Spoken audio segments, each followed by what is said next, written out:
क्या आप जानते हैं उन एप्लीकेशंस के बारे में जहां पर हमारे पास स्पेस कंस्ट्रेंट रहता है, या हमें एलिमेंट में फ्लेक्सिबिलिटी चाहिए होती है, या हमारे वहां पर वाइब्रेशन ज्यादा होती है और हम हेड का यूज नहीं कर सकते हैं, या तो स्पेस कंस्ट्रेंट की वजह से, या वाइब्रेशन की वजह से, या फ्लेक्सिबिलिटी की वजह से। तो उस जगह पर हम किस तरह की आरटीडीज यूज कर सकते हैं, यदि नहीं जानते हैं तो ये वीडियो आपके ही लिए है। इस वीडियो को अंत तक जरूर देखिए। नमस्कार, मेरा नाम राजीव वासुदेवा है। 32 साल एक रिप्यूटेड इंस्ट्रूमेंट मैन्युफैक्चरिंग कंपनी के नॉर्थ इंडिया का बिजनेस इंटरेस्ट देखने के बाद पिछले लगभग 3 साल से मैं इंस्ट्रूमेंट ट्रेडिंग का बिजनेस कर रहा हूं, और इस मिशन पर निकल पड़ा हूं कि प्रोसेस इंडस्ट्री में आने वाले जितने भी नए इंजीनियर्स और टेक्नीशियंस हैं, उनको प्राइमरी प्रोसेस इंस्ट्रूमेंट्स के बारे में बता सकें। इसी सीरीज में अपने YouTube channel L K industrial solutions पर मैं अपने कई वीडियोस अपलोड कर चुका हूं। इसमें प्रेशर के ऊपर मैंने वीडियोस लोड किए हैं, प्रेशर मेजरिंग इंस्ट्रूमेंट्स के ऊपर वीडियोस अपलोड किए हैं, टेम्परेचर टेम्परेचर मेजरिंग इंस्ट्रूमेंट्स पर अपने वीडियो अपलोड किए हैं, और टेम्परेचर मेजरिंग इंस्ट्रूमेंट्स में मैं ऑलरेडी जो टॉपिक्स कवर कर चुका हूं उसमें बायोमेटल डायल थर्मोमीटर में कवर कर चुका हूं, मैं उसमें गैस फिल्ड डायल थर्मोमीटर कर चुका हूं, और आजकल जिस बारे में डिस्कस कर रहा हूं वो है टेम्परेचर एलिमेंट्स के बारे में, जिसमें मैं आपको बता रहा हूं डिफरेंट टाइप के जो ओपन एंड हम प्रोवाइड कर सकते हैं आरटीडी एलिमेंट के लिए, उसके बारे में। और आज जिस टॉपिक के बारे में मैं आपके साथ डिस्कस करने जा रहा हूं वो है an introduction to temperature elements, जिसमें मैं आपको बताऊंगा कि यदि हमें किसी ऐसी जगह पर टेम्परेचर मेजर करना है जहां पर हमें फ्लेक्सिबिलिटी की जरूरत है, या हमारा जो इंसर्ट है वो फ्लेक्सिबल हो, या वहां पर वाइब्रेशन ज्यादा है, या ऐसी जगह जहां पर हमारा हेड वाला जो कंस्ट्रक्शन है, हेड वाली जो असेंबली है, वो हम नहीं माउंट कर सकते हैं, उस जगह पर किस तरह का इंस्ट्रूमेंट हमें यूज करना चाहिए। लेकिन आगे बढ़ने से पहले मैं आपसे रिक्वेस्ट करूंगा कि आप हमारे YouTube channel L K industrial solutions को, जहां पर हम प्राइमरी प्रोसेस इंस्ट्रूमेंट्स के बारे में बात करते हैं, उसको आप सब्सक्राइब करें, ताकि हमारे आने वाले जितने भी नए वीडियोस हैं उनकी इंफॉर्मेशन आपको टाइमली मिल सके, और आप किसी भी टॉपिक को मिस ना करें। आज हम जिस टॉपिक को कवर करने जा रहे हैं उसमें हम देखेंगे कि ओपन एंड अगर हमारा टर्मिनेटेड इनटू पॉट सील है और हमें इंसर्ट चाहिए, तो हमें क्या क्या स्पेसिफिकेशन जो है अपने मैन्युफैक्चरर को, अपने सप्लायर को प्रोवाइड करनी जरूरी हो जाती है। जब भी हमें कोई इंसर्ट चूज करना पड़ता है टर्मिनेटेड इनटू पॉट सील के लिए, तो सबसे पहले वह हमें एलिमेंट के बारे में बताना अपने मैन्युफैक्चरर को, अपने सप्लायर को जरूरी हो जाता है। जिसमें पहली चीज आ जाती है प्लेटिनम टाइप की, कि हमें PT 100 चाहिए या PT 1000 चाहिए, 100 ओम्स एट 0 डिग्री सेंटीग्रेड चाहिए, या 1000 ओम्स एट 0 डिग्री सेंटीग्रेड चाहिए। उसके बाद जो हमारा आ जाता है एलिमेंट की टाइप क्या है, वो हमें कौन सी चाहिए, सिंप्लेक्स चाहिए, डुप्लेक्स चाहिए, या जैसे मैंने बताया कि एक ट्रिप्लेक्स भी होता है, वो हमें बताना जरूरी होता है अपने मैन्युफैक्चरर को, हमें सिंप्लेक्स एलिमेंट चाहिए, डुप्लेक्स एलिमेंट चाहिए, या ट्रिप्लेक्स एलिमेंट चाहिए। उसके बाद हमें बताना जरूरी हो जाता है कि वायर कॉन्फ़िगरेशन हमें कैसी चाहिए, 2 वायर सिस्टम चाहिए, 3 वायर सिस्टम चाहिए, या 4 वायर सिस्टम चाहिए।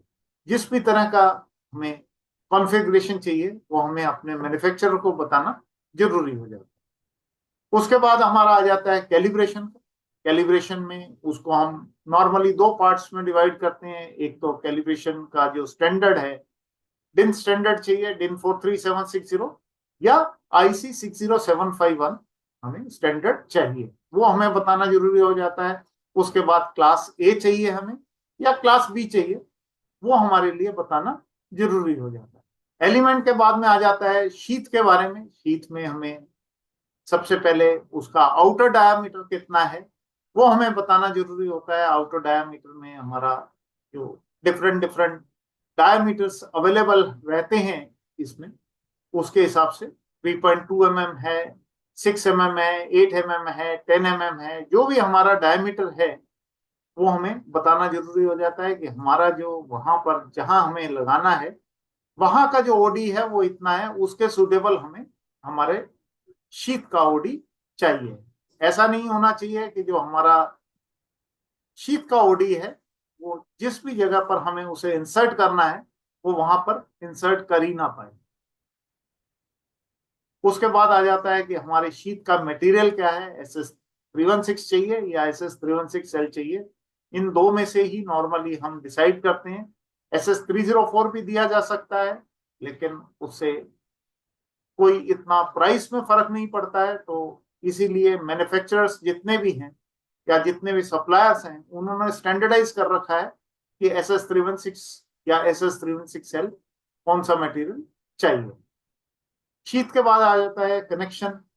कनेक्शन में सबसे पहले हमें ये जानना जरूरी होता है कि हमें फिक्स कनेक्शन चाहिए या एडजस्टेबल कनेक्शन चाहिए। अभी एडजस्टेबल कनेक्शन चाहिए या फिक्स कनेक्शन चाहिए, उसका साइज क्या है वो हमारे लिए जानना जरूरी हो जाता है कि हमें 1/4 इंच चाहिए, 3/8 इंच चाहिए, ½ इंच चाहिए, 3/4 इंच चाहिए या 1 इंच चाहिए। जो भी हमें कनेक्शन चाहिए वो हमें अपने सप्लायर को बताना जरूरी रहता है। उसके बाद हमारा आ जाता है कि हमें उसकी टाइप क्या चाहिए। ½ इंच में एनपीटी चाहिए, बीएसपी चाहिए, M20x1.5 चाहिए, या M33/2 चाहिए, M27/2 चाहिए। जो भी कनेक्शन हमें चाहिए, G½ इंच चाहिए, G 1 इंच चाहिए, R½ इंच चाहिए, जो भी कनेक्शन हमें चाहिए है उसकी टाइप और साइज हमें बताना जरूरी है।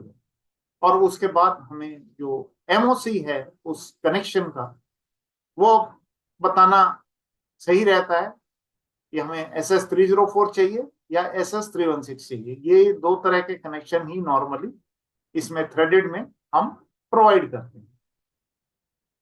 इसके बाद आ जाता है हमारा हमें लेंथ उसकी कितनी चाहिए। लेंथ की अगर हम बात करें तो उसमें हमें ओवरऑल लेंथ हमारी जो है वो बतानी जरूरी होती है। ओवरऑल लेंथ कितनी है हमारी, अभी मैं आगे आपको एक फोटोग्राफ दिखा के बताऊंगा कि ओवरऑल लेंथ हम किसे कहते हैं। उसके बाद हमारी इंसर्शन लेंथ कितनी है वो हमें बताना जरूरी होता है, क्योंकि हमारा जो कनेक्शन है अगर फिक्स है तो कनेक्शन के नीचे हमारी लेंथ कितनी है और कनेक्शन के ऊपर हमारी लेंथ कितनी है। अगर हमारा एडजस्टेबल है तो फिर तो ओवरऑल लेंथ बता के भी हमारा काम चल जाए, लेकिन हमने इसको दो पार्ट्स में डिवाइड किया हुआ है कि हमारा ओवरऑल लेंथ कितना है और इंसर्शन लेंथ कितना है। इसके बाद हमारे फ्लेक्सिबल केबल आता है। अगर हम फ्लेक्सिबल केबल की बात करें तो उसमें हम दो पार्ट्स में उसको डिवाइड कर रहे हैं, एक हम टाइप में और दूसरा लेंथ में। अगर हम टाइप में बात करें तो टाइप को हम 4 पार्ट्स में डिवाइड करते हैं, जिनमें सबसे पहला आ जाता है पीटीएफ इंसुलेटेड और पीटीएफई ओवरऑल केबल, मतलब इंडिविजुअल भी पीटीएफई है और ओवरऑल भी पीटीएफई है। दूसरा हमारा आ जाता है PTFE insulated, overall PTFE insulated और एसएस ब्रेडिंग उसके ऊपर कर रखी होती है। तीसरा टाइप हमारा आ जाता है जिसमें फाइबर ग्लास इंसुलेटेड इंडिविजुअल है और फाइबर ग्लास इंसुलेटेड ओवरऑल है। और उसके अलावा हमारा फाइबर ग्लास इंसुलेटेड के साथ में इंडिविजुअल और ओवरऑल के साथ में उसके ऊपर एसएस ब्रेडिंग हमने दे रखी है। लेकिन नॉर्मली जो इसमें यूज होता है वो सेकंड नंबर वाला ही ज्यादा यूज होता है, जिसमें पीटीएफई इंसुलेटेड केबल है, ओवरऑल पीटीएफई इंसुलेटेड है और उसके ऊपर एसएस की ब्रेडिंग की हुई है। ये वाला मोस्टली जो इंडस्ट्री में फ्लेक्सिबल केबल है वो यूज किया जाता है। अगर हम इसकी लेंथ की बात करें तो वो लेंथ जो भी हमारी रिक्वायरमेंट है, हमें कितनी दूर ये केबल को लेके जाना है उसके हिसाब से हम डिसाइड कर सकते हैं। हमें 2 मीटर चाहिए, 10 मीटर चाहिए, 20 मीटर चाहिए, जितना भी चाहिए उसके हिसाब से हम इसमें केबल मांग सकते हैं। ये हमारा एक फोटोग्राफ है जिसमें ये वाला पोर्शन है, ये सारा हमारा मिनरल इंसुलेटेड केबल है। यहां तक ये सारा, ये हमारा जो पर्पल कलर में मैंने दिखा रखा है ये हमारा एडजस्टेबल ग्लैंड है। जो मैं आपको डार्क ग्रीन में दिखा रहा हूं ये हमारी पॉट सील है। ये ग्रे कलर में हमारी फ्लेक्सिबल केबल है, जिसकी हमें लेंथ मैंने बताया आपकी रिक्वायरमेंट के हिसाब से हम प्रोवाइड कर सकते हैं। ये हमारी जो लेंथ बिलो एडजस्टेबल ग्लैंड है, ये हमारी इंसर्शन लेंथ है। और ये टोटल पॉट सील के नीचे जो भी लेंथ है वो हमारी टोटल लेंथ है। तो ये टोटल लेंथ, और अगर हमारा फिक्स कनेक्शन है, ये एडजस्टेबल ग्लैंड नहीं है, फिक्स कनेक्शन है, तो हमें ये इंसर्शन लेंथ, ये दो बतानी जरूरी होती है। और इसमें केबल की जो लेंथ है ये हमारे लिए बतानी जरूरी हो जाती है। मुझे उम्मीद है हमारा आज का ये जो वीडियो है, जिसमें हमने open and terminated into pot seal का इंसर्ट दिखाया हुआ है, ये आपको पसंद आया होगा। यदि आपको ये वीडियो पसंद आया है तो इस वीडियो को लाइक कीजिए, और अगर अभी तक आपने इस चैनल को सब्सक्राइब नहीं किया है, या आप इस चैनल पर नए आए हैं, तो इस चैनल को सब्सक्राइब कीजिए।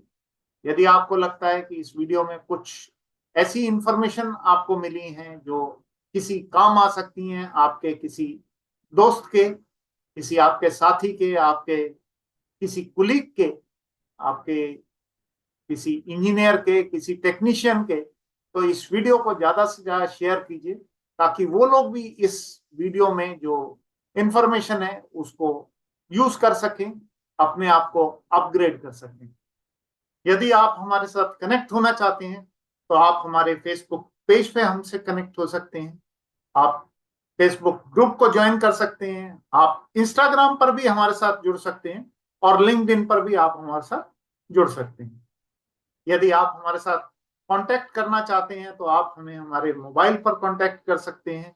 आप हमारे व्हाट्सएप पर व्हाट्सएप भेजकर या व्हाट्सएप ग्रुप ज्वाइन करके हमें कांटेक्ट कर सकते हैं। आप हमें ईमेल भेजकर भी हमारे साथ कांटेक्ट कर सकते हैं।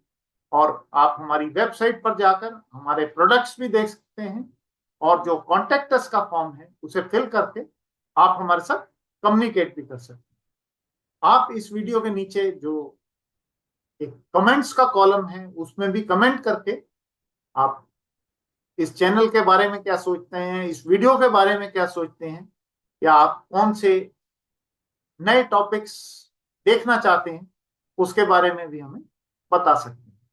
अपने अगले वीडियो में हम, अगर हमें कहीं बेरिंग का टेम्परेचर मेजर करना है तो उसके लिए जो हमारा इंसर्ट रहता है वो किस तरह का रहता है, उसमें हमें कौन कौन सी स्पेसिफिकेशन प्रोवाइड करनी पड़ती है अपने मैन्युफैक्चरर को, उसके बारे में आपके साथ डिस्कस करेंगे। जल्द ही हम अपना जो नेक्स्ट वीडियो है इसको लेकर आपके साथ फिर जुड़ेंगे। तब तक वीडियोस देखते रहिए, सीखते रहिए, इंप्लीमेंट करते रहिए। धन्यवाद। जय हिंद।